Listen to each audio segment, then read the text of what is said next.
तो भाई एक साल बाद आप लोगों को मैं बताने वाला हूँ मेरे Samsung Galaxy S25 Ultra का एक्सपीरियंस। आप लोगों को बता दूं, मैंने देखा है मेजॉरिटी ऑफ द यूट्यूबर्स जो होते हैं वो सभी के सभी लोग एप्पल यूज करते हैं। मैंने रिसेंटली भी अभी जब ट्रिप किया था चाइना में, तो मेरे साथ कुछ क्रिएटर्स थे, अलग अलग फील्ड से थे, सबके पास एप्पल था।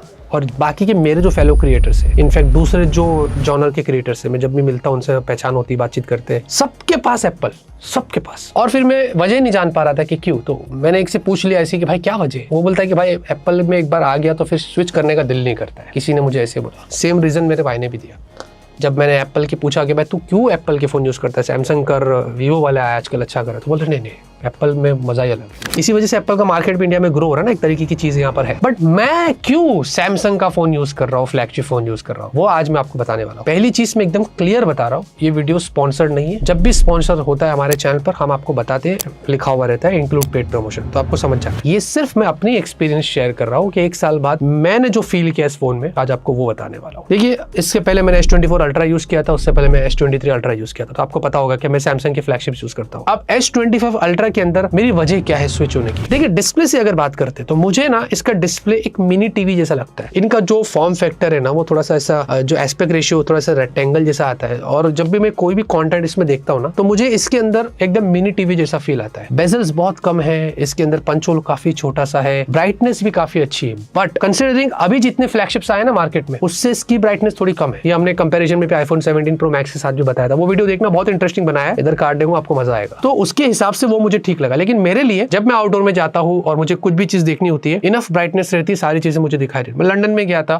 हम लोग वहां पर बहुत फोटोस लिए थे, तो बाहर धूप बहुत थी, तो हम लोग ने इसमें फुल ब्राइटनेस करके लिए, तो सारी चीजें क्लियर दिखाई दे रही थी। स्मूथनेस इसकी बहुत अच्छी है, 120 हर्ट्ज की रिफ्रेश रेट, पूरा दिन आराम से मैं यूज कर रहा हूँ। जनरली यहाँ पर कोई इश्यूज नहीं है एज सच डिस्प्ले को लेकर। तो मैं एक ही चीज कहूंगा, और हाँ, इसमें एक चीज बुरी होती है सैमसंग के फोन्स में, वो लोग स्क्रीन गार्ड लगा कर नहीं देते। तो मैंने यहाँ पर अभी फिलहाल के लिए तो नहीं लगाया हो, कुछ एक कंटेंट बनाना था इसलिए निकालना पड़ा, वरना मैं एक मैट का स्क्रीन गार्ड लगा के रखा था। तो ये एक चीज है कि भाई सैमसंग वाले देते नहीं। बट स्टिल उसके अलावा भी अगर आप देखोगे तो डिस्प्ले पे एज सच कोई स्क्रैचेस नहीं आए। और मेरी एक हैबिट बहुत बुरी है, मैं यहाँ पर ऑफिस में अपनी बाइक पे रहता हूँ, मैं गलती से कभी कभी जहाँ पर की होती है ना, वहां पर फोन भी रख देता हूँ। ये मेरी बहुत बुरी आदत है, भूल जाता हूँ। तो उसके बाद भी मैंने अभी तक इसके डिस्प्ले पे कोई स्क्रैचेस वगैरह नहीं देखा। तो उन्होंने जो प्रोटेक्शन वगैरह दिया है, गोरिल्ला ग्लास वगैरह की, विक्टस की, जो भी है समवट काम करती है। तो मेरा एक्सपीरियंस में सिंपल टर्म में बता दो, डिस्प्ले का ऐसा अच्छा है, जैसे प्रीमियम एक्सपीरियंस होता है वैसे ही। बट हमें पता है कि जो भी S26 अल्ट्रा आएगा उसमें M14 OLED वाला पैनल यूज करेंगे, वही सेम जो हमने iQOO 15 में देखा है, और वो डिस्प्ले से ज्यादा ब्राइट और बेटर और प्रीमियम लग रहा है। सोचो, तो लेट्स सी। अब फिलहाल के लिए एक साल में जितना भी मैंने एक्सपीरियंस किया है, मुझे अच्छा लग रहा है। और देखिए, सॉफ्टवेयर को लेकर भी मैं एक ही चीज कहूंगा कि One UI 8 इसमें है, Android 16 है। भाई कॉन्स्टेंट अपडेट्स आते हैं, कॉन्स्टेंट, हर 1-2 महीने के अंदर मुझे सिक्योरिटी पैच आ जाते हैं। और एक चीज यहाँ पर ये कि सॉफ्टवेयर में यहाँ पर इनका सैमसंग का मेंबर्स ऐप है, तो वहां पर बीटा में जाके आप खुद अप्लाई कर सकते हैं। तो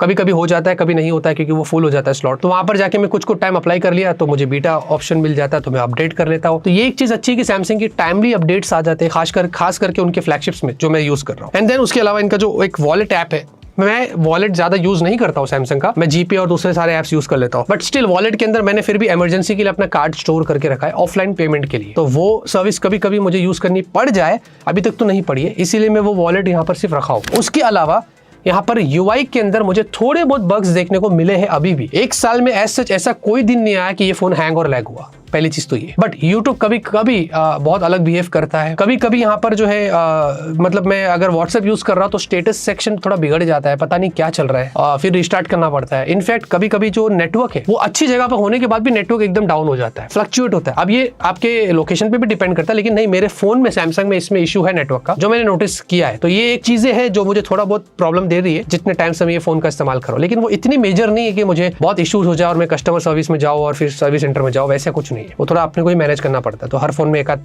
इशू तो रहते ही है। लेकिन उसके अलावा भाई इसमें जो UI का जो एक्सपीरियंस आपको मिल रहा है वो टॉप है। मैंने जब ट्वीट किया था, सबसे पहले मैंने One UI को रखा था, उसके बाद सारे रखा था, और एप्पल को भी नीचे ही रखा था। क्योंकि भाई एक बार जब आप सैमसंग के फ्लैगशिप में One UI 8 या उनके जो सॉफ्टवेयर एक्सपीरियंस में घुस जाएंगे, उनके इकोसिस्टम में घुस जाएंगे, बाहर आना बड़ा मुश्किल हो जाता है, ऐसा मुझे लगता है। जो एप्पल वाले बोलते हैं ना हमको बड़ा मुश्किल होता है, तो मैं बोलेगा सैमसंग का फ्लैगशिप और One UI में एक बार घुस गया ना तो बाहर नहीं आ सकेगा।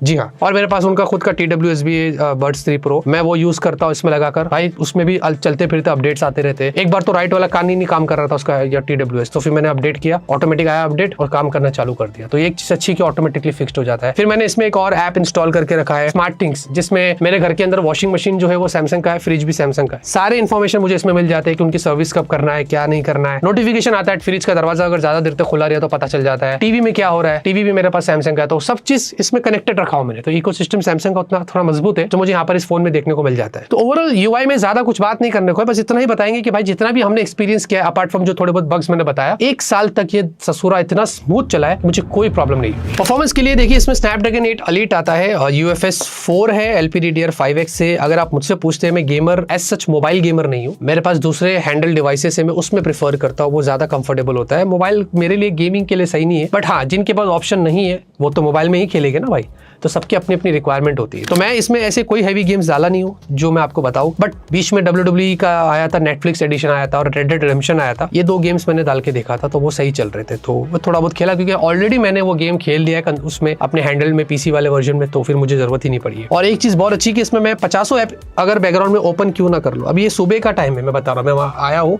बस सुबह से मेरा इतना एप्स मैंने ओपन किया, देखो मैं यूज करता हूँ, ये देखो ये सारे कितने ऐप्स से देखे भाई, मजेदार, कोई इशू नहीं है। बट इसमें हीटिंग इश्यूज है। कहां पर? जब मैं चार्ज पे लगाता हूँ ये बंदा हीट हो जाता है, और अभी तो थोड़ा सा क्लाइमेट अच्छा, उसके बाद भी जब मैं चार्ज से निकालता हूँ ना, तो मेरे पास तो ये कवर है स्पाइजन का, ये यूज करता हूँ। उसके अलावा कभी कभी मैं ऐसे भी चार्ज करता हूँ, तो उससे फोन गर्म हो जाता है अच्छा खासा। तो ये एक प्रॉब्लम है, मुझे लगता है कि सैमसंग को फिक्स्ड कर देना चाहिए। अभी 1 साल हो गया सैमसंग को फिक्स नहीं हुआ, पता नहीं आगे होगा कि नहीं होगा, लेकिन ये एटलीस्ट एक चीज है जो फोन में जब चार्ज पे लगाते हैं ना तो गर्म हो जाता है। लेकिन उसके अलावा वीडियोस देख रहा हूँ, दूसरे टास्क कर रहा हूँ, सब कुछ कर रहा हूँ, ये फोन गर्म नहीं होता है, तो वो मुझे अच्छा लगा। अच्छा, ये स्पाइजन वाला केस अगर इंटरेस्ट रहेगा S25 अल्ट्रा के लिए, डिस्क्रिप्शन में लिंक डाला है, 1000 रुपये का लिया था, सारा 1 साल पहले लिया था, इसी चल रहा है यार, इतना मजबूत है ना, क्या ही बोलेगा। अब कैमरे की बात करें तो भाई देखिए, कैमरे में ऑब्वियसली मुझे इसमें काफी हेल्प हुआ है, खास करके टेलीफोटो में। जब मैं एक लाउंज में बैठा था, तो लंदन में जब मैं आ रहा था, तो मैं दूर बैठ के मुझे वो देखना था यार मेरी फ्लाइट कब है। अब मुझे उठ के वहां जाने में बहुत कंटाला आ रहा था, तो मैंने यहीं से ही जूम करके, और फिर मैंने ट्वीट भी किया था उससे रिगार्डिंग कि भाई टेलीफोटो कितना काम आता है। तो एक फायदा होता है, आप फ्लैशी फोन लेते हो उसमें टेलीफोटो होता है तो बहुत अच्छा काम आता है। और इसमें उसके अलावा 200 मेगापिक्सल वगैरह के सेंसर्स है, तो वो मैं कभी इतना डीप डाइव नहीं किया, और मैं कभी इतना उसमें पढ़ा ही नहीं कि भाई मेरे को क्या करना है 200 के 50। ऑप्टिमाइजेशन मेरे लिए मैटर करता है, पोस्ट प्रोसेसिंग मेरे लिए मैटर करता है। बट मैं स्विट्जरलैंड गया था हॉलीडेज पर, तो मैंने इसमें कुछ फोटोज लिया, सेल्फीज लिया, आई वाज हैप्पी कंसिडरिंग। मुझे ऐसा लगता है कि इससे बेटर Vivo X300 Pro के फोटोज है। तो सैमसंग को आई थिंक S26 अल्ट्रा जो ला रहा है उसमें थोड़े अपग्रेड्स करने पड़ेंगे उनके सेंसर में, हार्डवेयर लेवल पे,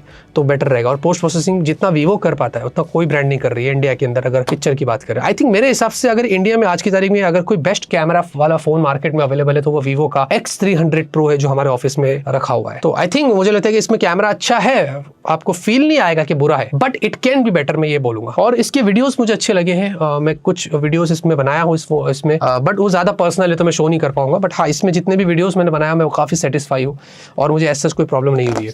और स्लो मोशन वगैरह की चीजें हैं, सैमसंग के फोन में इशू रहता है कि हायर, अभी मेरे वाला जो है इसके अंदर इसमें सिर्फ 240 FPS है। मैं एक्सपेक्ट कर रहा हूँ कि सैमसंग वाले 960 और उसके ऊपर जाए तो बेटर रहेगा, क्योंकि बहुत मजा आता है स्लो मोशन वीडियोस लेने के लिए। और कैमरा इंटरफेस इसका बढ़िया है, एकदम स्मूथ है, बहुत सारे आपको ऑप्शंस मिलते हैं। और ये वन हैंड के लिए, क्योंकि बड़ा डिस्प्ले ना, तो सारी चीजें नीचे की तरफ उन्होंने ऐसे स्वाइप करके दिया है, और नीचे ही छोटा सा उनका वो बार आता है राइट साइड में, मोर में सारी चीजें आप वहां से टॉगल कर सकते हैं। और इसके पोर्ट्रेट वीडियोस बड़े बढ़िया निकलते हैं, रियर सेल्फी दोनों, मतलब मैं उसमें बहुत मजे लिया। तो आई थिंक जितना भी मैंने एक्सपीरियंस किया, मुझे कैमरा ऐसा अच्छा लगा है, मेरे यूसेज के हिसाब से तो ठीक है।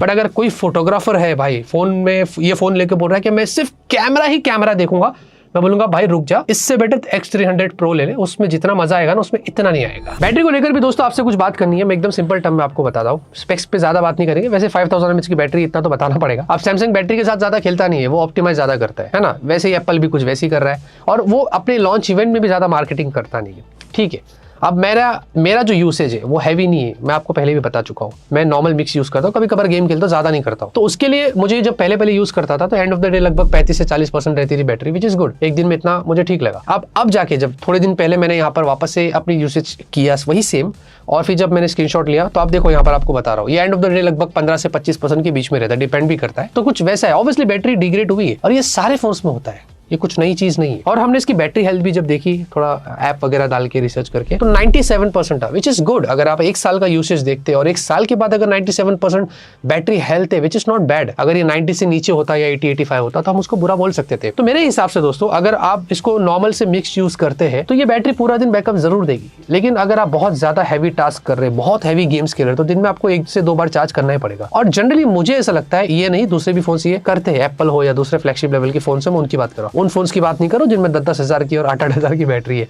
वो बैटरी के लिए ही बने होते हैं फोन्स। एनीवेज, चार्जिंग के लिए भी दोस्तों बॉक्स में चार्जर रहता नहीं है।